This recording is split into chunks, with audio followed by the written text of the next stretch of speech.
Clutch दबाओ, clutch दबाओ, clutch दबाओ, क्लच दबाओ, दबाओ ना मैम। क्लच कहाँ दबा रहे हो आप? गलत बात है ना, दबाना चाहिए ना मैम। क्लच दबा नहीं दबा रहे हो मैम, बोलो नहीं दबा रहे। अब स्टार्ट करो, अब मत सोचो, अब स्टार्ट करो इंजन को मैम।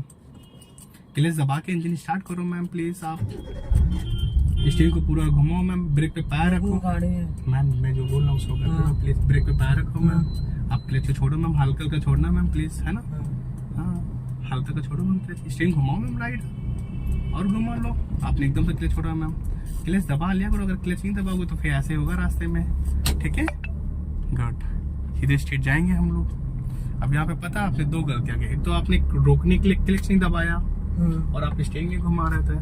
मैं बोल रहा हूँ क्लच दबाओ बोल ही सकता हूँ मैम, है ना, ठीक है ना, सही है ना मैम। हमें तो छोड़ दो, छोड़ो ना मैम, आप क्यों पकड़े हो? अब बढ़ाओ हल्का हल्का स्पीड को, बढ़ा लो हल्का हल्का स्पीड।